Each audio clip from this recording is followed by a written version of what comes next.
Hello again, everybody. Zack Attack is here with my TNA Impact Wrestling review for tonight, Thursday, October the 17th, 2013. Of course, the final Impact before Bound for Glory taped again from Tulsa, Oklahoma this week. Now, my thoughts on today's go-home show before Bound for Glory. I thought it was a decent Impact tonight going to Bound for Glory. We would have a contract signing involving Bully Ray and AJ Styles and other decent matchups. Set up feuds and stuff for the Bound for Glory pay-per-view. And, of course, like I said, we would have the main thing was the contract signing involving AJ Styles and Bully Ray to make it official for this Sunday for the title match. And I kind of knew that AJ and Dixie's situation would get out of hand. I thought that Dixie was going to find a way to try to get AJ Styles out of the main event and kind of screw him out of this matchup.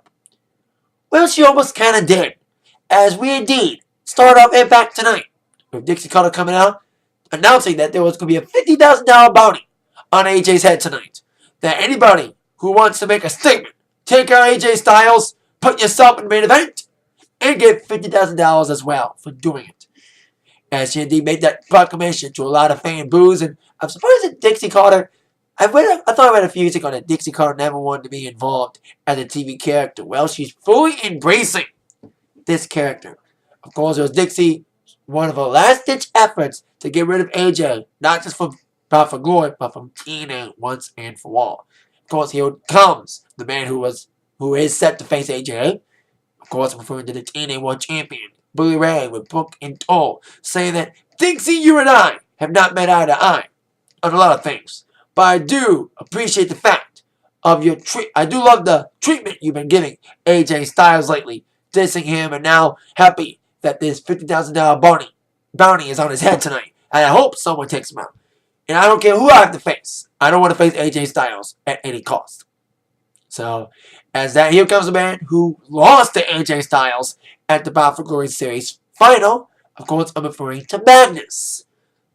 Coming out saying, Dixie, you put this whole BFG series together to have 12 men fight for that spot to face Bully Ray for the title of Bound for Glory. And now you're just going to give the spot away because of your hatred for AJ Styles? That's just wrong. And then Bully's like, hey, Magnus, you're just a loser who comes up short at every opportunity to make it big. And of course, Magnus, being insulted by that, had a little cheap shot. Cheap shot on Bully Ray, taking him out with that one punch, challenging Bully Ray to a match that Bully Ray would accept. A non-title match involving Magnus and Bully Ray. Now, as happy as I am that Magnus would get a chance to face Bully Ray tonight, I still wish that it was not the Impact main event, but the Bound for Glory main event for the title. But at least, hey, hopefully this can help Magnus get some confidence in and maybe one day go for the gold someday. Now, we had four teams this Sunday during the pregame show. That's going to have an opportunity to go for the tag team gold this Sunday at Bound for Glory against Gunner and Storm. Of course, these four teams, one member of each of these four teams will be represented in our first match of the evening, which was a Fatal 4-Way matchup for an advantage for that gauntlet. Representing Team Bad Influence, we would have Daniels. Representing Team Romance, we would have Robbie E. Representing EY and Eric Young, would represent his team. Of course, his partner is, of course, Joseph Park. And representing his team, of course, Hernandez, partner of Chavo Guerrero. Well, of course, Hernandez being the biggest man in this gauntlet, not this gauntlet, but the biggest man in this Fatal 4-Way, used this break to his advantage. It really manhandled everybody in this matchup, manhandled the rest of the three guys, and all three of the other guys did not want a piece of Hernandez. Daniels tried to tag in anybody else, but of course, Jesse and Mr. Eli was like, no way, you get Hernandez. You get fed to the Supermax. And Supermax did have chances. All four of these guys had chances to get the advantage, had any opportunities. But somehow one of the other guys would prevent that from happening. Even Hernandez was going for a big move on Robbie E. But then Daniels tried to take his advantage by pushing him out. and beating up on Eric Young. Eric Young tried to get the win by dropping Daniels with a suplex, delivering an elbow to Daniels. But with the damage done to Daniels and Eli taking the opportunity to get the win, Robbie E would come in, push Eli out of the way, and like I said, with the damage done to Daniels, Robbie E basically got the cheap win, stole the victory, 1, 2, 3, of all the teams to get the advantage and be the last team to enter the gauntlet. Like I had predicted on my Attack Sports today, that the last team to enter would be the winner of this Fatal 4-Way match, and it's Team Bromance. Of course, Robbie E getting the victory of all teams. Well, Team Bromance had a little feud going on with Gunner and Storm, and Hernandez and Chavo had their little feud going, so I would not be surprised. I predicted many times that Chavo Hernandez would win the gauntlet. Either them or Bromance, that's what I'm predicting. But I hope if Bromance does win, they lose the match. Like, if Bromance win the gauntlet, they lose the title match. So there you go. Robbie E gets the win for Bromance and gets the advantage, as he and Jesse will be the last team to enter the Tag Team Gauntlet this Sunday at the pregame Countdown to Bound for Glory at 7 this Sunday on Spike TV. Sorry, the video is kind of weird here, so a little turn, but there you go. On our next segment, of course, Gunner and Storm are the Tag Team Champions, and they'll take on the winner of that gauntlet, and they will get a little involved in our next segment involving AJ Styles commenting on the bounty that was put on his head tonight. And many men were trying to take advantage of that opportunity. Saban tried to attack him. Jesse God is his partner. Jesse God tried to attack AJ. But AJ is a survivor. Is a survivor. Survived all those attacks. And he was ready for Bully Ray this Sunday. He didn't care that this bounty was on his head. He wasn't intimidated. He wasn't scared.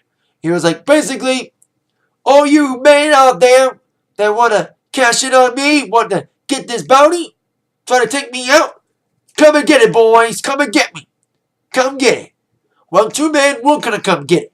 Nux and Bischoff trying to cash in and take out AJ, of course, for their fearless leader, Bully Ray.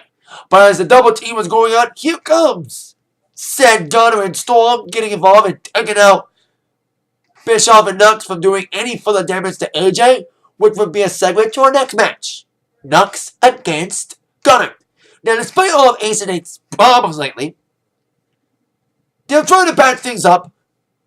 Of course, Nux and Bischoff was trying to patch up with their leader and asking Bully Ray, does he have their back tonight in this matchup against Gunner? And Bully Ray promised he would. Well, we would see this matchup. I think Bully Ray is still upset with Nux and Bischoff for not getting the job done on AJ Styles last week after doing that handicap match last week that Bully Ray set up with the full carte blanche of Dixie Carter. Because they didn't take out AJ. AJ won, and it was up to Bully Ray to finish the work himself and beat up AJ Styles at the end of last week's Impact. So that's why I think Bully Ray did not get involved. Despite Nux and Bischoff trying to call on Bully Ray many times during the matchup, of course, that didn't happen. But during that match, nonetheless, of course, these two guys are big and tall, but Nux had basically the weight advantage because he's really big and fat. And he tried to use that big weight advantage to his advantage. And even Nux was too big for Gunner to be put in the Gunner rack. And even Bischoff tried to get involved and trying to, once again, many times during the matchup, trying to call on Bully Ray to help out when Nux was getting pummeled by Gunner. That was until, of course, Storm spat beer in the face of Bischoff. And, of course, despite Nux's best efforts to get advantage, of course, Gunner came back with his literally brute strength with some big moves, some big elbow moves, some backdrop moves. Until, indeed, Nux was trying once again, trying to go on Bully Ray, but of course, Bully Ray never showed, and Nux got rolled up after the spear from Gunner. 1, 2, 3 victory for Gunner. Like I said, Bully Ray, I think, didn't come out because he was still upset that Nux and Bischoff didn't get the job done taking out AJ tonight or last week. And of course, they kind of mouthed off and bully at the back. I think AJ will. I say this about this Sunday. I say either Dixie screws AJ this Sunday, or Nux and Bischoff screw Bully Ray this Sunday. Because we've been seeing this Ace and Eight tension for weeks. I'm saying this. This will culminate at Bound for Glory. Something's going to happen during the main event. This whole situation with AJ and Dixie and the Ace and Eight problems will culminate at Bound for Glory. Whether it's AJ getting screwed by Dixie or Ace and Eight's members Nux and Bischoff screwing Bully Ray. Now, we didn't see Lady Tapa this week attack anybody, or I thought they were gonna add her to the triple threat match between Gail, Brooke, and ODB tonight. But I will say this: even though Lady Tapa may not be involved as a competitor in that match, I say that Lady Tapa will get involved in that match in any way, like attack anybody, or maybe take out somebody and insert herself in. That's what I think. Lady Tapa will be involved in this matchup no matter what this Sunday. Speaking of getting involved in Bound for Glory, we would also see the debut of the new wrestler, Ethan Carter III. We've been seeing vignettes of him for several weeks now. We finally saw his face. We've seen the back of his head, and then we saw his face last week in a fake movie promo. And then tonight's vignette saw him promoting himself, saying, "Hey, I will be at Bound for Glory this Sunday." So we'll see what impact he'll make in TNA when he makes his debut at Bound for Glory. So there you go with that. And we'll see if Tapa makes an impact at Bound for Glory too. Even Gail and Brooke were talking about having each other's backs if Tapa gets involved. But it's every knockout for herself. Especially that triple threat match this Sunday. But I bet you either Tapa will be added to the match, making a fatal four-way, or Tapa will interfere during the match, or she'll attack somebody, she'll take out either Gail or Brooke and insert herself in the match. That's what I think could possibly happen. Another big match about for Glory is the Ultimate X match. And 2 of the 5 guys were in the next matchup. Of course, Chris Sabin and Samoa Joe. And of course, the old saying goes, Joe's gonna kill you. And Joe indeed tried to kill Sabin in the early going of his matchup with the big, brutal straight of Joe, slamming Sabin all over the area, slamming him in the ring, slamming him across the floor. But of course, Sabin, the sneaky, cheap, Malenko ego guy, tried any way to get out of this matchup. He even tried to get counted out, but like he has been doing almost every match, he tried to pussy out, should I say, by using Velvet as a shield. They were doing some of the time in this matchup, delivering a big DDT to Joe on the floor, but that advantage of the shield of Miss Velvet Sky would unfortunately not help Sabin. Despite Sabin's best efforts, like I said, delivering some big nasty DDT moves. Indeed, Joe, despite all that, the cheap moves of Sabin came flying back and got the big victory as Sabin was trying to go for a roll-up on Joe following another DDT. Joe countered that roll-up with an Akita clutch and the tap out for Sabin. And Joe would get the victory, gave some momentum for the Ultimate X match this Sunday. Of course, after the matchup, we would see the other 3 members of that Ultimate X match get involved as Sabin got elbowed by Aries coming out, delivering an elbow up the top. Then Jeff Hardy came out, delivering a twist of fate on Aries. And Sabin was still down, Aries was down. Hardy was trying to grab a ladder, which he grabbed it. And here comes Manic, the X Division champion, coming up and climbing the ladder and springboarding on everybody. Now, the ladder may not be used to climb the Ultimate X structure, because of course you have to climb through the steel cables. The ladder may be used as a weapon this Sunday in the Ultimate X match. It would be a decent Ultimate X match for the X Division Championship involving these 5 guys. Now, of course, on with our next matchup. Main event for the evening involving Magnus taking on Bully Ray. Like I said earlier, I'm glad that Magnus got to wrestle Bully Ray in any way, but I still wished that Magnus had won the BFG series and faced Bully Ray this Sunday for the title. The only good, I've said this once, I'll say it again, the only good thing about AJ Styles winning, it just adds intrigue in this whole AJ Dixie storyline. So there you go. Now, we have Magnus against Bully Ray. Now, of course, Magnus tried to make a statement trying to prove that he should have been the one to face Bully Ray this Sunday for the title. Had a lot to prove and wanted to win that big match, heading towards his match against Sting this Sunday. As Magnus tried to get some big moves in and get the victory pretty quickly. But of course, Bully Ray, being the champ and having the weight advantage, of course, took control in the later half of the matchup with some big, nasty moves. The Magnus came flying back with some big moves of his own, with some clotheslines, some big kicks.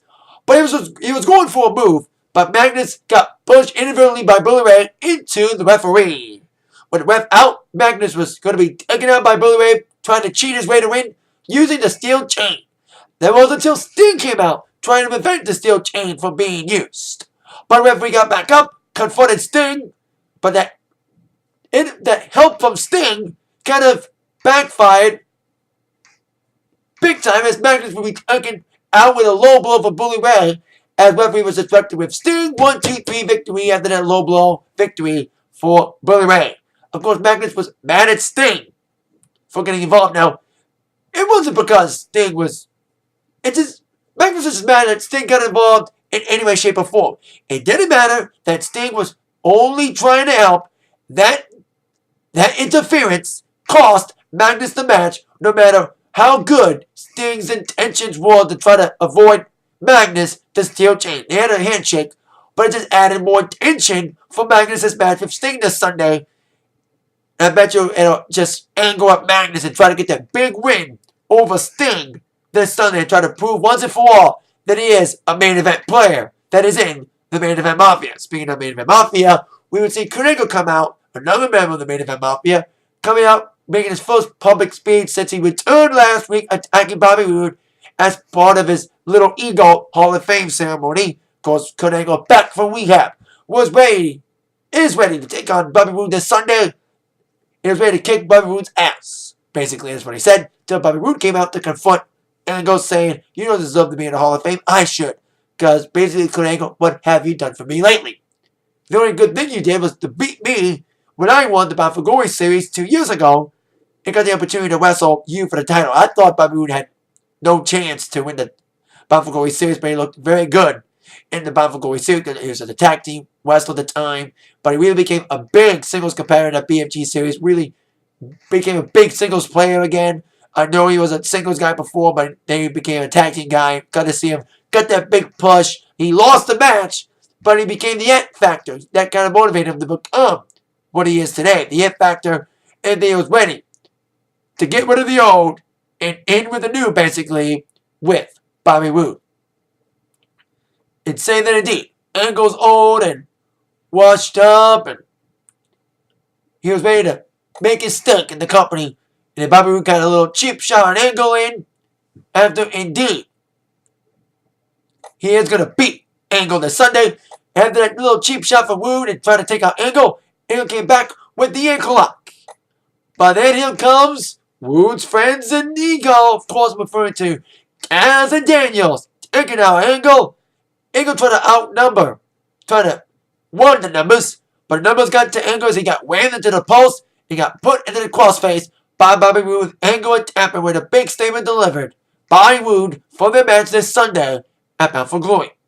Now on with our last segment involving the contract signing for the main event this Sunday at Bound for Glory for the TNA World Championship. Bully Ray against AJ Styles. Whereas we saw AJ would survive the gauntlet put on his head, the bounty, he would survive and not be taken out. And no one cashed in at $50,000. So Bully Ray did not hesitate. He basically signed a contract from the get-go, saying, AJ, 20 years ago, 30 years ago, Ric Flair and the Four Horsemen ran roughshod all over the NWA, taking out everybody in their path. He even took out Dusty Rhodes, their #1 enemy.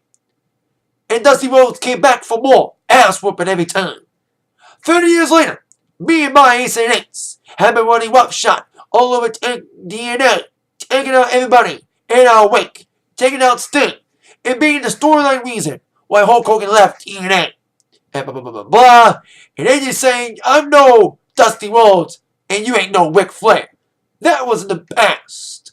And you comparing yourself to one of the greatest world champions of all time. one of my mentors when he was in TNA before he went back to WWE, makes you a dumb bitch. Now, I've been thinking two things was going to happen tonight on my attack line today. My attack sports today, should I say. One was that Dixie was going to try to find a way to screw AJ out of this matchup. Well, she almost did with the gauntlet, the bounty put on his head. And two, that AJ and Bully Ray would get physical during the contract signing. That I was right on. Because AJ did sign a contract, but Bully Ray was like, Dixie, I changed my mind. I'm not going to put up the title. And that's because I'm the one. Since no one else is going to take the bounty, I'm going to take the bounty. I'm going to take on AJ. And I'm going to get the 50,000. Then boomie wham, the podium into AJ and trying to get that cash and taking him out. But AJ came back, took the briefcase with the money, wham, Bully Ray with it, and basically opened it up and poured the money all over the ring to Dixie's anger and horror. If we would end Impact tonight with Bully Ray and AJ exchanging words as they prepare for their match this Sunday for the title. Like I said, I predict that something big is going to happen during the main event. Something screwy is going to happen. Whether it's Dixie screwing AJ or Bully Ray getting screwed by Nux and Bischoff because of their problems. All these storylines will culminate at the big one, Bound for Glory, this Sunday. Decent go-home show tonight from Oklahoma. That is it for the TNA Impact Wrestling review for tonight. I will see you all later. With that in mind, you've all been attacked by the review from Zach. Thank you very much for watching. Have a great weekend, everybody. And I live in Detroit, and as of right now, Detroit Tigers are trying to win Game 5 as I'm making this video. So go Tigers! See ya! Yeah!